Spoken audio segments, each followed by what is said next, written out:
The Commonwealth Introduction. The transition from the Whisperers to the Commonwealth is initiated by Eugene Porter. The radio contact. During the Whisperers' War, Eugene was secretly communicating over a long-distance radio with a woman named Stephanie. After the war, Eugene, along with a small expedition crew, Ezekiel, Yumiko, and Princess, travels hundreds of miles to meet her seeking out this unknown community. A new world order. They find the Commonwealth, a massive, highly organized civilization of over 50,000 survivors living in a city that looks and functions like the world before the apocalypse. It has armored soldiers, led by General Mercer, working stores, a cafe, a justice system, and even a stadium for recreation. The new threat. Unlike the Saviors, who were chaotic tyrants, or the Whisperers, who were feral anarchists, the Commonwealth presents a sophisticated, systemic threat. It is led by Governor Pamela Milton, and operates under a class hierarchy, where citizens are assigned jobs and social standing based on what they did before the apocalypse.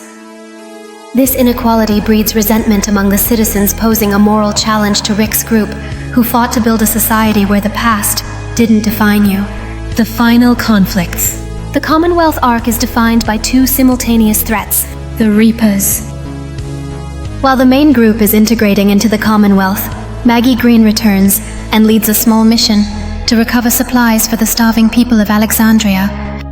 This leads to a violent confrontation with a cult-like militaristic group called the Reapers, led by Daryl's former acquaintance Leah. This arc is a smaller, more focused war that eventually forces Daryl and Maggie to confront their own choices. The Revolution.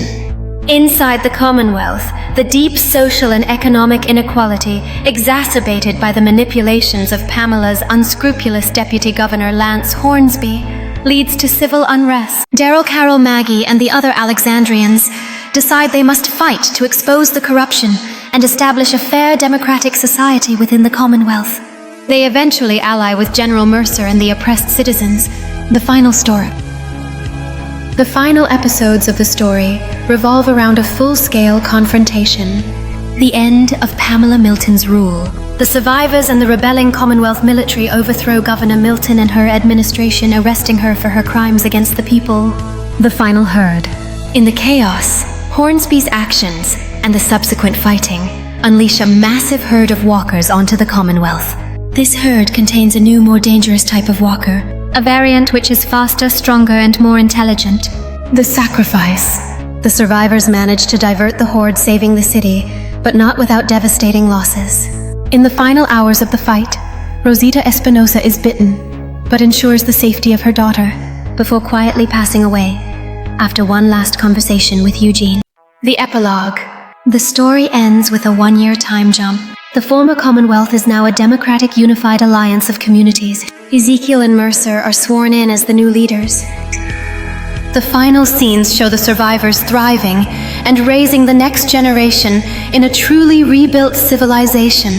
The story leaves Daryl to ride off on a new mission, while Maggie and Negan leave to begin their own separate journeys, continued in their respective spin-offs. The final moment of the series is a glimpse of Rick Grimes and Michonne alive, but separated, setting the stage for their continued story in the spin-off series. The end. Thank you for watching, and God bless you. Stay tuned for more other fantastic stories, just like this one. Kindly like, share, and subscribe to this channel, and do well to check out other stories in our playlists. Feel free to share your thoughts and recommendations in the comments section. Storytime with an Angel.